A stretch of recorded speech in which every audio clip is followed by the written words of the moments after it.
oo dhawaantanba uu shir uga socday maamulka Khaatumo shirkaasi oo markaasi ahaa mid looga tashanayo aayaha iyo mustaqbalka deegaanadani ayaa waxaa ka soo qayb galay in ka badan 200 oo ergo isugu jiray isimo waxgarad culimo dhalinyaro haween iyo dhammaan qaybaha bulshada ka soo jeeda deegaanada maamulka Khaatumo haddaba madaxweynaha maamulka Khaatumo oo maanta saxaafadda kula hadlay hoolka shirarku uu ka socday ayaa waxa uu bulshada u soo bandhigay ajandaha shirka isagoona madaxweynaha maamulka Khaatumo uu markaasi ka dhawaajiyay inaysan marnaba aysan ka gaban doonin cid kasta oo markaasi dan ugu jirto inay la hadlaan dadweynuhu bixiyay ee Sooliya Sanaag iyo Cayn loogu tala galay ee horumarina ama waxbarasho ha noqoto caafimaad ha noqoto amni ha noqoto police loo qorayo wargaroway Hargeysa ma soo dhaafin sidaynu hadda nahayna haddayaan wax iska bedeleen ma soo dhaafayaan hadalka warkiisu waxa weeye 3 cashaynu meesha ku shiri doonaa war arinta warbixinta guuda waxaan uun rabaa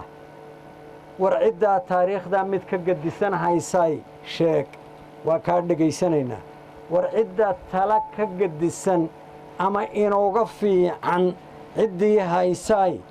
war jilibka hal aadiniyo qoyska aad tahay war annaka gidigeen baa u wada baahan war waxaan hal la keeno war annaku haddaanu maamul ka nahay wixii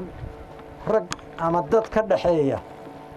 waxa markaa hore warku ka baxay mindiyuhu ma badnayn haddii xeedho hilib badan lagu soo rido oo hal mindii ragga ka dhaxayso war wixii ragga ka dhaxeeya badka la dhigaa adigu haddaad mindidaad aad iskala haysatid waray mindi wax ka weyn baa inaga dhaxeeya u dirista wakiilo siyaasadeed maamul goboleedyada kale waxa allaale wixii dhaawici kara qodobada qeexaya waajibaadkooda shaqo midnimada nabadeynta iyo dhexdhexaadinta 6 xubinka golaha sare ee dhaqanka ka mid ah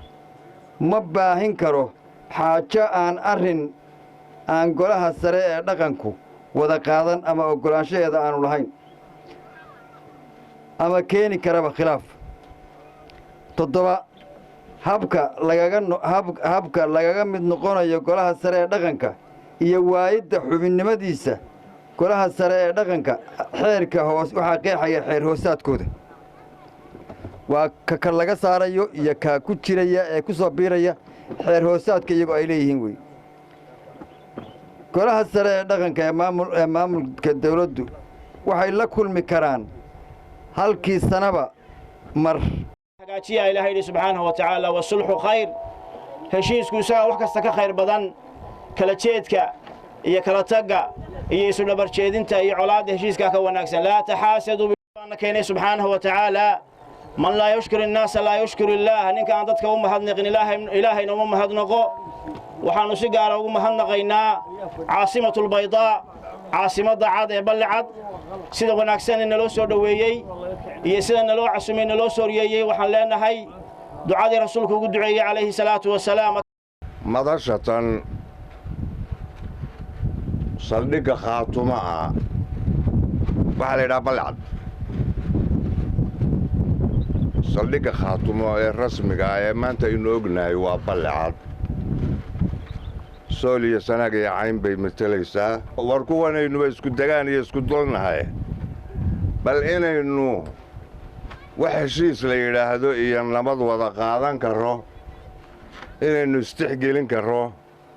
inaynu isbildhiif garayn karo bal iyaga hadda aan ku eegno xaq iyo xaqba way naga xiran taado madaxweynaha maamulka Khaatumo iyo xukuumaddiisu ay u soo bandhigeen ajandaha shirkani iyadoona shirkani uu yahay mid sii socon doona Sakariya Maxamed Ciise Wadani wararka telefishinka caalamiga ah Som News Balcad